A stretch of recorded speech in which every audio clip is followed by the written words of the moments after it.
السلام علیکم ورحمۃ اللہ وبرکاتہ۔ الحمد للہ نحمده ونستعینه ونستغفره ونؤمن به ونتوکل علیہ ونعوذ باللہ من شرور انفسنا ومن سیئات اعمالنا من يهد الله فلا مضل له ومن يضلل فلا هادي له ونشهد ان لا اله الا الله وحده لا شريك له ونشهد أن سيدنا ومولانا وحبيبنا وشفيعنا محمدا عبده ورسوله الذي أرسل بالحق بشيرا ونذيرا وداعيا إلى الله بإذنه وسراجا منيرا.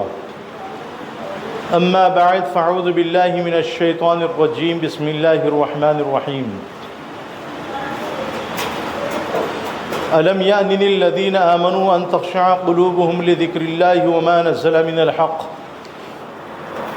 ولا يكونوا كالذين أوتوا الكتاب من قبل فطال عليهم الأمد فقست قلوبهم وكثير منهم فاسقون. صدق الله مولانا العظيم وصدق رسوله النبي الكريم ونحن على ذلك لمن الشاهدين والشاكرين والحمد لله رب العالمين. عن أبي هريرة رضي الله تعالى عنه قال قال رسول الله صلى الله عليه وسلم ان المؤمن اذا اذنب كانت نكتة سوداء في قلبه فإن تاب واستغفر صقل قلبه وإن زادت تعلو قلبه فذلكم الران. قال كلا قال بل ران على قلوبهم ما كانوا يكسبون. رواه احمد والترمذي وابن ماجہ او كما قال عليه الصلاة والسلام. برادران ملت، بزرگان محترم، اللہ رب العزت نے قرآن کریم میں سورۃ الحدید میں بیان فرمایا ہے، کیا ایمان والوں کے لیے وہ وقت نہیں آیا کہ ان کے دل اللہ کے ذکر کے لیے جھک جائے اور جو اللہ نے نازل کیا ہے اس کے لیے پسیس جائے، اور نہ ہو جائے ان لوگوں کی طرح جن کو اللہ رب العزت نے کتاب عطا کیا ہے اس سے پہلے، پس ان پر ایک لمبا زمانہ گزر گیا، ان کے دل سخت ہو گئے اور ان میں سے اکثر فاسق ہیں. یہ آیت کریمہ سورۃ الحدید کی ہے، اور جو حدیث پاک حضرات کے سامنے تلاوت کی گئی ہے اس حدیث پاک کا ترجمہ یہ ہے. حضرت ابو ہریرہ رضی اللہ تعالیٰ عنہ سے روایت ہے کہ نبی کریم صلی اللہ علیہ وسلم نے ارشاد فرمایا، بے شک مومن بندہ جب کوئی گناہ کرتا ہے تو اس کے دل میں ایک کالا نقطہ لگ جاتا ہے، بس اگر وہ توبہ کرتا ہے، استغفار کرتا ہے تو اس کا دل صاف ہو جاتا ہے، اور اگر وہ توبہ نہیں کرتا، استغفار نہیں کرتا اور گناہوں پر گناہ کرتا جاتا ہے تو اس کا دل بالکل کالا اور سیاہ ہو جاتا ہے. بس یہ ایک زنگ ہے جس کے متعلق اللہ رب العزت نے قرآن کریم میں بیان فرمایا، کلا بل ران علی قلوبہم ما كانوا یکسبون، بلکہ ان کے دلوں پر زنگ لگ گیا ہے، زنگ آلود ہو چکے ہیں ان کے دل، ان کے اعمال کی بنیاد پر، ان کے اعمال کی وجہ سے. تو اس آیت کریمہ سے اور حدیث پاک سے یہ بات معلوم ہوتی ہے کہ جب انسان گناہ کرتا رہتا ہے تو گناہ کرنے کی وجہ سے اس کے دل پر ایک کالا، ایک سیاہ نقطہ لگ جاتا ہے، اور خصوصاً ایمان والے بندے کے متعلق اللہ رب العزت نے قرآن کریم میں بیان فرمایا، اور اللہ رب العزت کے رسول حضرت محمد رسول اللہ صلی اللہ تعالی علیہ وسلم نے بھی بیان فرمایا کہ مومن بندہ جب گناہ کرتا ہے تو ایک کالا نقطہ اس کے دل پر لگ جاتا ہے. تو نقطہ لگنے کے بعد میں اگر وہ توبہ کر لے، استغفار کر لے تو اللہ رب العزت اس کے دل کو بالکل صاف فرما دیتے ہیں، اور اگر وہ توبہ نہیں کرتا، استغفار نہیں کرتا، تو اس کا دل صاف نہیں ہوتا اور گناہوں پر گناہ کیے جاتا ہے، جس کی وجہ سے، جس کے نتیجے میں اس کا دل بالکل سیاہ آلود ہو جاتا ہے، حق بات کا اس کے اوپر اثر نہیں ہوتا، نیک اعمال کرنے کی طرف اس کی رغبت نہیں ہوتی، اس کا دل جو ہے نا مائل نہیں ہوتا، جس کی وجہ سے وہ اس دنیا میں تباہی اور بربادی کی طرف جانا شروع ہو جاتا ہے اور اس کی زندگی اجیرن ہو جاتی ہے اور وہ شخص پریشانی میں مبتلا ہو جاتا ہے، کیونکہ دل کالا ہونے کی بنیاد پر اللہ کی جو رحمت کی نظر اس کے اوپر ہونی چاہیے وہ رحمت کی نظر نہیں ہوتی، اور جب آدمی گناہ کرنے کے بعد میں توبہ کر لیتا ہے، استغفار کر لیتا ہے، تو اس کا دل بالکل پاک اور صاف ہو جاتا ہے، آئینے کی طرح صاف اور شفاف ہو جاتا ہے اور دودھ کی طرح بالکل سفید ہو جاتا ہے۔ جب انسان گناہوں پر گناہ کیے جاتا ہے تو اس کا دل سخت ہو جاتا ہے، اسی لیے اللہ رب العزت نے قرآن کریم میں بیان فرمایا، کیا ایمان والوں کے لیے وہ وقت نہیں آیا کہ ان کے دل اللہ کے ذکر کے لیے جھک جائے؟ اللہ کا ذکر کیا ہے؟ اللہ کو یاد کرنا، صبح کا وقت ہو صبح میں اللہ کو یاد کرنا، دوپہر میں اللہ کو یاد کرنا، رات میں اللہ کو یاد کرنا، 24 گھنٹے اللہ کو یاد کرنا، ہر وقت جو ہے نا دل اللہ کے ذکر میں مشغول ہو، مصروف ہو۔ اسی کو اللہ رب العزت قرآن کریم میں بیان فرما رہے کہ ایمان والوں کے دل اللہ کے ذکر کے لیے جھک جانا ضروری ہے، اور جو اللہ نے اپنا کلام نازل کیا ہے اس کلام کے لیے بھی ایمان والوں کے دل جھک جائے کہ اللہ رب العزت نے قرآن کریم کیوں نازل کیا ہے۔ اللہ نے قرآن کریم میں بیان فرمایا، ان ھذا القرآن یہدی للتی ہی اقوم، یہ قرآن کریم سیدھا راستہ بتلاتا ہے اور ایمان والوں کو خوشخبری دیتا ہے۔ جب ہم قرآن کریم کے مطابق اللہ کے اوامر پر عمل کریں گے اور اللہ نے جو نواہی قرآن کریم میں بیان فرمائے ہیں، جن سے رکنے کے لیے اللہ رب العزت نے بیان فرمایا ہے، اگر ہم ان سے رک جائیں گے تو اللہ رب العزت ہماری زندگی کو خوشگوار زندگی بنا دے گا، اللہ رب العزت جو ہے ہماری زندگی کو بہترین زندگی بنا دے گا، اللہ رب العزت ہماری زندگی کو سکون والی، چین والی، عافیت والی، اطمینان والی زندگی بنا دے گا۔ اس لیے اللہ رب العزت نے قرآن کریم میں بیان فرمایا کہ ایمان والوں کے دل تو جو ہے نا اللہ کے ذکر کے لیے اور اللہ کے کلام کے لیے جھک جانا چاہیے، ان لوگوں کی طرح نہیں ہونا چاہیے کہ جن کو اللہ رب العزت نے اس سے پہلے کتاب عطا فرمائی تھی، اور کن کو اللہ رب العزت نے کتاب عطا فرمائی تھی؟ اللہ نے یہودیوں کو کتاب عطا فرمائی تھی، اللہ نے نصرانیوں کو کتاب عطا فرمائی تھی، حضرت داؤد علیہ الصلوۃ والتسلیم پر اللہ نے کتاب نازل کی تھی ان کے قوم کے لیے، حضرت موسیٰ علیہ السلام پر اللہ رب العزت نے کتاب نازل کی تھی ان کے قوم کے لیے، اور حضرت عیسیٰ علیہ السلام پر اللہ نے کتاب نازل کی تھی ان کے قوم کے لیے، اور آخر میں اللہ رب العزت نے حضرت محمد الرسول اللہ صلی اللہ تعالی علیہ وسلم کے اوپر قرآن کریم کا نزول فرمایا آپ کی امت کے لیے۔ تو اللہ نے یہودیوں کو بھی اللہ رب العزت نے کتاب عطا فرمائی، عیسائیوں کو بھی اللہ رب العزت نے کتاب عطا فرمائی۔ جب اللہ نے یہودیوں کو بھی کتاب عطا فرمائی، عیسائیوں کو بھی کتاب عطا فرمائی، تو یہ کتاب عطا کرنے کا مقصد یہ تھا کہ یہودی اور عیسائی اللہ کے کلام پر اور اللہ کی کتاب پر عمل کریں، لیکن ان لوگوں نے عمل نہیں کیا، ان کی زندگی برباد ہو گئی عمل نہ کرنے کی وجہ سے، گناہ کرنے کی وجہ سے اور ظلم کرنے کی وجہ سے ان کے دل جو ہے نا بالکل سخت ہو گئے۔ اسی کو اللہ رب العزت نے قرآن کریم میں بیان فرمایا، فَقَسَتْ قُلُوبُهُمْ وَكَثِيرٌ مِّنْهُمْ فَاسِقُونَ، اور ان کے دل جو ہے نا سخت ہو گئے اور ان میں سے اکثر لوگ فاسق ہیں۔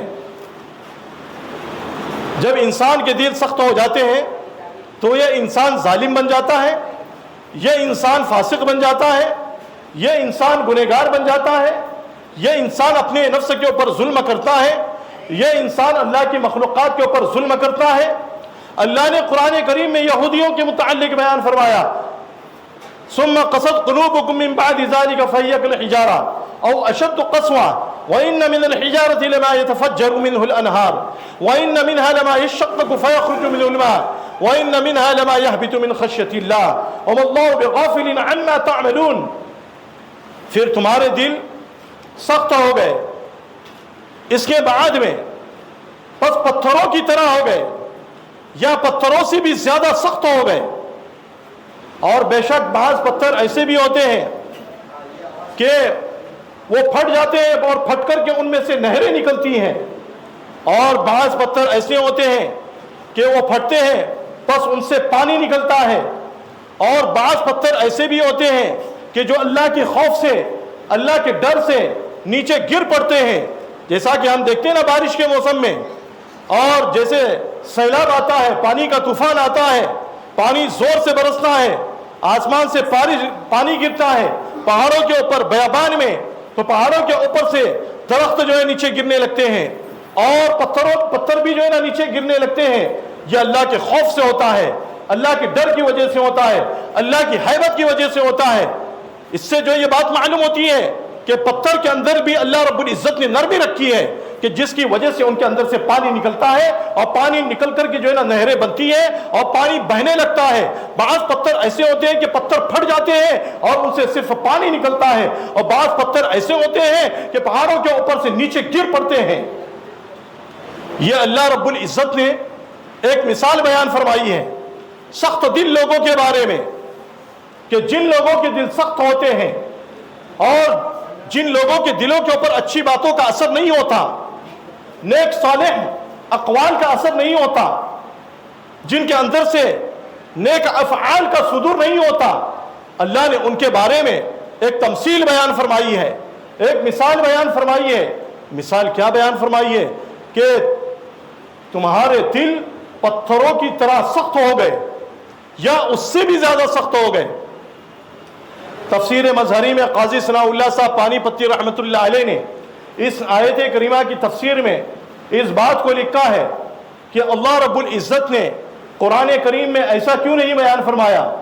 کہ بس تمہارے دل لوہے سے زیادہ سخت ہو گئے، بس تمہارے دل جو ہے نا لوہے کی طرح ہو گئے، یا تمہارے دل پیتل کی طرح ہو گئے، یا تمہارے دل تانبے کی طرح ہو گئے، یا تمہارے دل سونے اور چاندی کی طرح ہو گئے، یا ان سے بھی زیادہ جو ہے نا سخت ہو گئے. اللہ رب العزت نے پتھر کی تمثیل اور پتھر کی مثال کیوں بیان فرمائی کہ تمہارے دل پتھروں کی طرح ہو گئے، لوہے کی طرح ہو گئے، کیوں نہیں بیان فرمایا؟ یہ سوچنے کی بات ہے، سمجھنے کی بات ہے.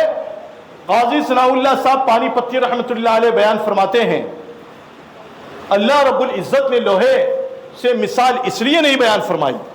تانبے اور پیتل سے، دوسرے معدنیات سے اللہ رب العزت نے مثال اس لیے نہیں بیان فرمائی کہ لوہا آگ میں پگھل جاتا ہے، تانبا آگ میں پگھل جاتا ہے، پیتل آگ میں پگھل جاتا ہے، اور سونا آگ میں پگھل جاتا ہے، چاندی آگ میں پگھل جاتی ہے، لیکن پتھر پگھلتا نہیں ہے. اس لیے اللہ رب العزت نے جن لوگوں کے دل یعنی جو قاسی دل ہے، سخت دل ہے، جن کے دل جو ہے نا بالکل سخت ہو چکے ہیں، ان کی مثال اللہ نے قرآن کریم میں پتھروں سے بیان فرمائی کہ ان کے دل پتھروں کی طرح ہے. لیکن اس کے باوجود پتھر کے اندر نرمی ہوتی ہے، پتھر کے اندر خشوع ہوتا ہے، پتھر کے اندر خضوع ہوتا ہے، پتھر کے اندر انقیاد ہوتا ہے، پتھر اللہ کے حکم پر عمل کرتا ہے، پہاڑ اللہ کے حکم پر عمل کرتے ہیں. وہ ایک حدیث ہے نا، اللہ کے رسول حضرت محمد رسول اللہ صلی اللہ تعالی علیہ وسلم نے بیان فرمایا، ایک پہاڑ سے پوچھتا ہے کیا آج تجھ پر سے کوئی اللہ والا گزرا ہے؟ تو اللہ رب العزت نے پہاڑوں کو بھی علم عطا کیا. اسی لیے قاضی ثناء اللہ صاحب پانی پتی رحمۃ اللہ علیہ نے اس بات کو لکھا ہے کہ تمام اہل سنت والجماعت کا یہ مظہر ہے اور یہ اتفاق ہے کہ اللہ رب العزت نے تمام حیوانات کے اندر، تمام جمادات کے اندر، تمام نباتات کے اندر ایک علم عطا کیا ہوا ہے، اور اس علم کو جو اللہ رب العزت نے حیوانات کو عطا کیا ہے، جمادات کو عطا کیا ہے، اس علم کو کون سمجھتا ہے؟ اس علم کو صاحب علم سمجھتا ہے، صاحب معرفت سمجھتا ہے، اس کو اللہ والا سمجھتا ہے، اس کو قطب سمجھتا ہے، اس کو ابدال سمجھتا ہے، اور اس کو جو ہے نا اللہ کا صوفی بندہ سمجھتا ہے، جس کا دل ہر وقت جو ہے نا اللہ کے ذکر میں مشغول رہتا ہے، جو کبیرہ گناہوں سے بچتا ہے، جو اللہ کے احکام پر عمل کرتا ہے، جو اللہ کی منع کردہ چیزوں سے رکتا ہے، وہ شخص صاحب علم ہوتا ہے، وہ شخص جو ہے نا صاحب معرفت ہوتا ہے، وہ جمادات کے علم کو سمجھتا ہے، وہ جمادات کے اندر جو اللہ رب العزت میں ایک زندگی رکھی ہے اس زندگی کو سمجھتا ہے، نباتات کے اندر جو زندگی رکھی ہے اس کی یعنی زندگی کو سمجھتا ہے۔ اب یہ چیز کیسے معلوم ہوگی؟ اللہ نے قرآن کریم میں سورۃ الحشر میں اخیر میں بیان فرمایا، لو انزلنا هذا القرآن على جبل لرأيته خاشعا متصدعا من خشية الله وتلك الامثال نضربها للناس لعلهم يتفكرون۔ اگر ہم اس قرآن کریم کو پہاڑ پر نازل کرتے تو آپ دیکھتے کہ وہ پہاڑ اللہ کی ڈر کی وجہ سے پھٹ جاتا، دب جاتا، خاشعا متصدعا من خشیۃ اللہ وتلک الامثال۔ اور اللہ رب العزت یہ مثالیں کیوں بیان فرماتے ہیں؟ اللہ بیان فرما رہے ہیں اور یہ مثالیں ہم لوگوں کے لیے اس لیے بیان فرماتے ہیں تاکہ لوگ غور کریں، تاکہ لوگ فکر کریں کہ اللہ رب العزت نے قرآن کریم میں کیسی کیسی مثالیں بیان کی ہیں اور کیسی کیسی مخلوق اللہ کے ذکر میں لگی ہوئی ہے۔ ایک جگہ پر اللہ نے قرآن کریم میں بیان فرمایا، وَالطَّيْرُ صَافَّاتٍ كُلٌّ قَدْ عَلِمَ صَلَاتَهُ وَتَسْبِيحَهُ وَاللَّهُ عَلِيمٌ بِمَا يَفْعَلُونَ۔ اور پرندے بھی صف باندھے ہوئے اللہ کی تسبیح بیان کرتے ہیں کہ پرندی بھی اللہ کی تسبیح کو جانتے ہیں اور پرندی بھی اللہ کی عبادت میں مشغول رہتے ہیں۔ کل قد علم صلاته وتسبیحه واللہ علیم بما یفعلون۔ اور اللہ رب العزت جانتے ہیں جو کچھ وہ لوگ کرتے ہیں۔ پرندے کیا تسبیح بیان کر رہے ہیں، پرندوں کی بولی کیا ہے، پہاڑوں کی بولی کیا ہے، جمادات کی بولی کیا ہے۔ دیکھو یہ جتنی بھی مخلوقات اللہ کی تسبیح بیان کرتی ہے یا اللہ کی عبادت میں مشغول رہتی ہے، ہم لوگ جو ہے نا جو عوام ہے وہ ان کی بولی کو سمجھ نہیں سکتے۔ اور ایک بات یہ یاد رکھے کہ جمادات کی عبادت اور جمادات کی تسبیح یہ تسبیح مقالی ہے، تسبیح حالی نہیں ہے کہ پہاڑ جو ہے نا ایسی شکل میں بیٹھا ہو کہ ایسا لگ رہا ہو کہ وہ قاعدے میں بیٹھا ہو۔ یہ عبادت حالی نہیں ہے بلکہ عبادت حالی کے ساتھ میں عبادت مقالی بھی ہے۔ پہاڑ بھی اللہ کی تسبیح کو بیان کرتا ہے، قرآن کریم بیان فرماتا ہے، لیکن سمجھنے والا دماغ چاہیے، سمجھنے والا ذہن چاہیے اور معرفت والا ذہن چاہیے۔ امام مسلم رحمۃ اللہ علیہ نے ایک روایت نقل فرمائی ہے جس کو علامہ بغوی رحمۃ اللہ علیہ نے حضرت جابر ابن سمرہ رضی اللہ تعالیٰ عنہ سے نقل کیا ہے کہ حضرت جابر رضی اللہ تعالیٰ عنہ بیان کرتے ہیں کہ رسول اللہ صلی اللہ علیہ وسلم نے بیان فرمایا، میں مکہ کے اس پتھر کو خوب اچھی طرح پہچانتا ہوں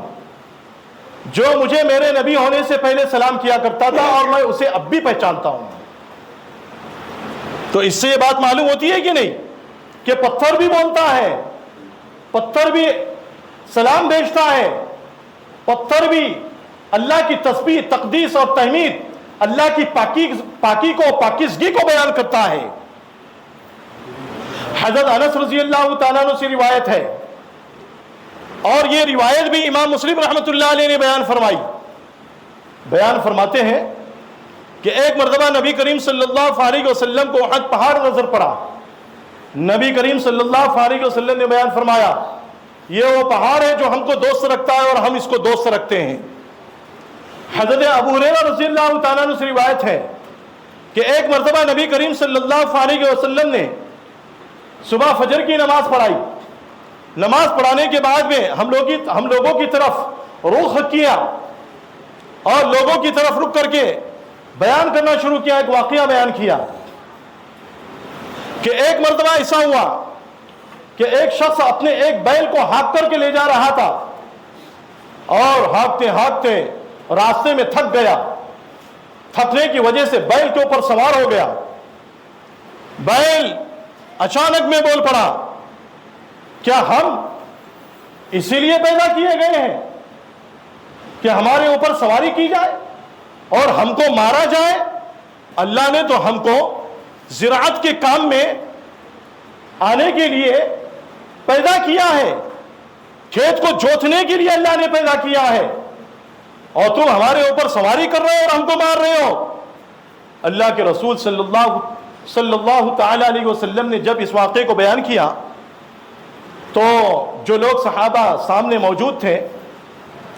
انہوں نے اس واقعے کو سن کر کے کہا کہ سبحان اللہ، کیا بیل بھی بولتا ہے؟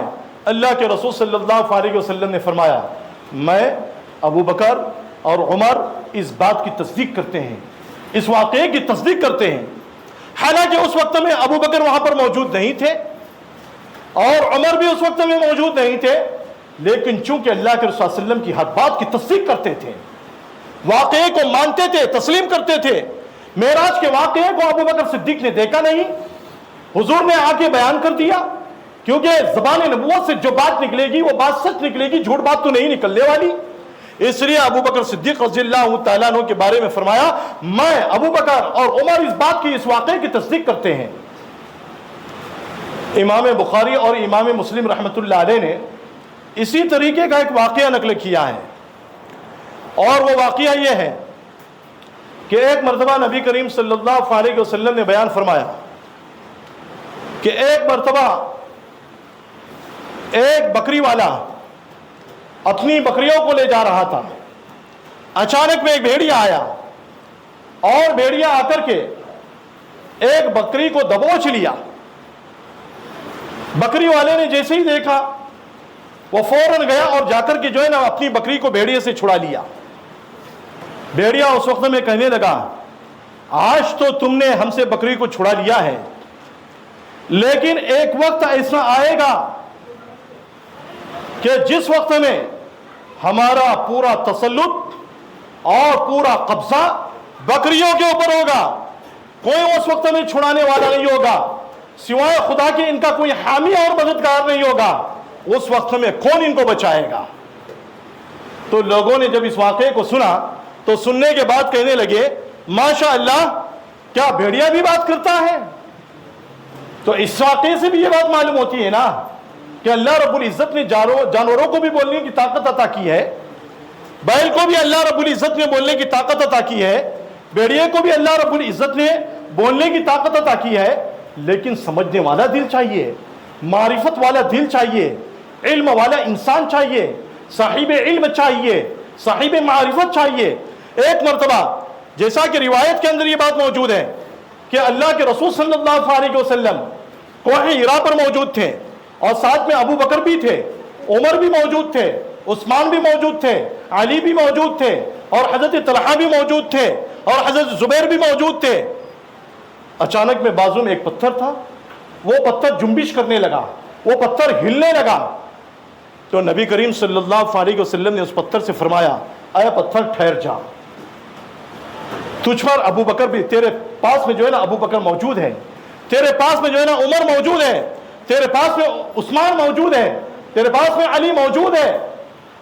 دیکھو پتھر کے اندر بھی اللہ رب العزت نے حرکت کرنے کی طاقت عطا کی ہے۔ ہم کیا سمجھتے ہیں؟ ہم سمجھتے ہیں کہ ہم پتھر کو اٹھائیں گے اور پھینکیں گے تب پتھر حرکت کرے گا، نہیں، یہ تو اللہ رب العزت نے ہم کو سمجھنے کے لیے جو ہے نا یہ بات رکھی ہے، یہ واقعات رکھے ہیں، ورنہ پتھر بھی جو ہے نا خود حرکت کرتا ہے، پتھر کے اندر بھی اللہ نے حرکت کرنے کی طاقت عطا کر رکھی ہے۔ حضرت علی رضی اللہ تعالیٰ عنہ بیان فرماتے ہیں، امام مسلم رحمۃ اللہ علیہ نے اس واقعے کو نقل کیا ہے، حضرت علی بیان فرماتے ہیں کہ ہم نبی کریم صلی اللہ علیہ وسلم کے ساتھ میں مکہ میں ہوتے تھے اور آپ کے ساتھ میں جو ہے نا مکہ میں ادھر ادھر جایا کرتے تھے، لیکن جب ہم مکہ سے باہر جاتے ادھر ادھر جایا کرتے تھے، پہاڑوں پر سے ہمارا گزر ہوتا تھا اور درختوں کے پاس سے ہمارا گزر ہوتا تھا، جس درخت کے پاس سے ہم گزرتے اور جس پہاڑ کے پاس سے ہم گزرتے تو وہ پتھر اور وہ درخت کہتا، السلام علیکہ یا رسول اللہ۔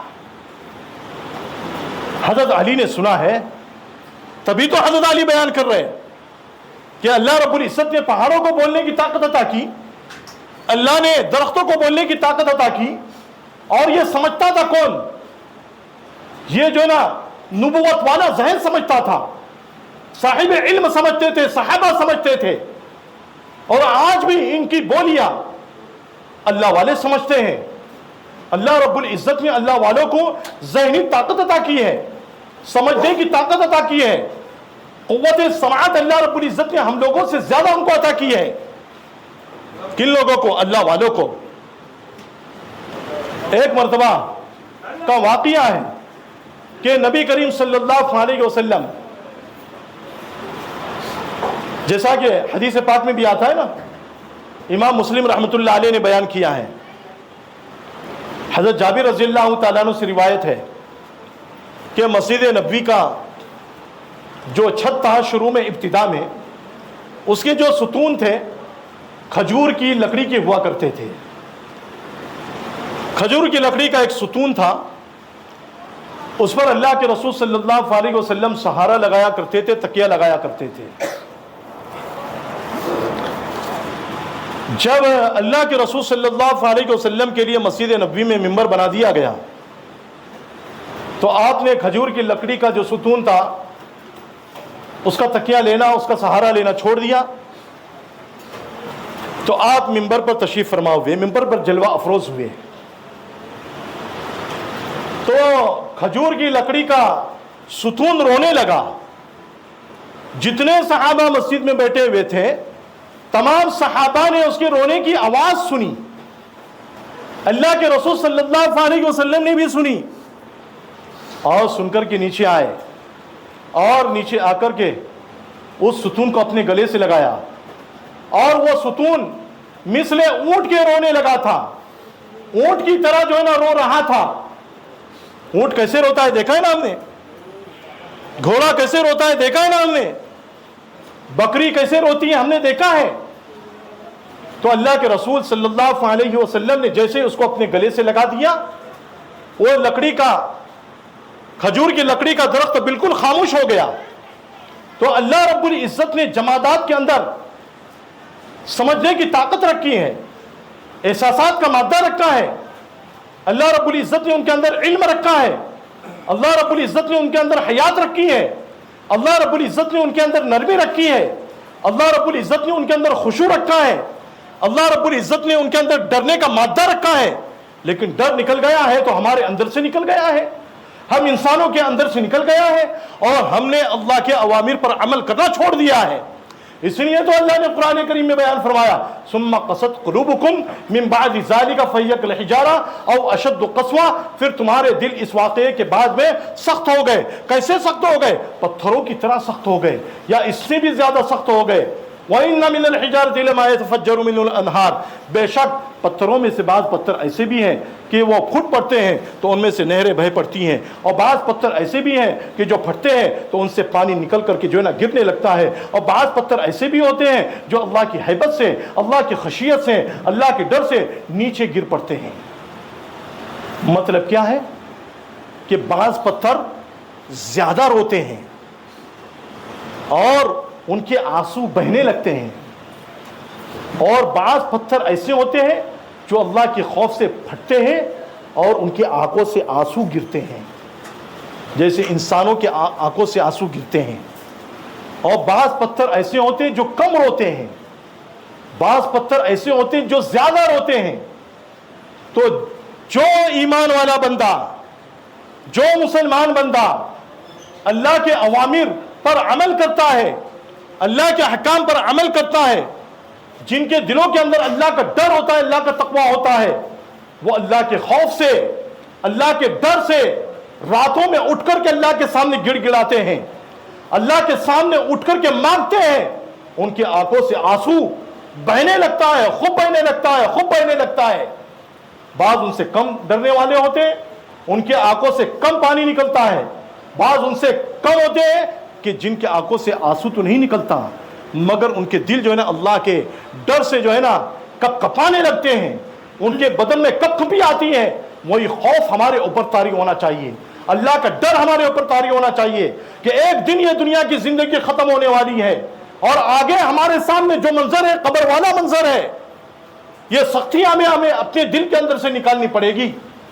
اگر ہم نے اس سختی کو اپنے دل کے اندر سے نہیں نکالا اور ہمارا دل ایسی سخت رہا تو ایک دن ہم اس دنیا سے جو ہے نا اسی سختی کے عالم میں اور دل کی قساوت کے ساتھ میں دنیا سے رخصت ہو جائیں گے. اور قبر والا عالم، قبر والی منزل بہت سخت منزل ہے اور بہت آسان منزل بھی ہے. آسان منزل ایمان والوں کے لیے اور سخت منزل جو ہے نا فاسق اور فاجر کے لیے اور کافر کے لیے ہے. اللہ رب العزت آپ کو بھی اور مجھ کو بھی کہنے اور سننے زیادہ عمل کرنے کی توفیق نصیب فرمائے. وآخر دعوانا الحمد للہ رب العالمین.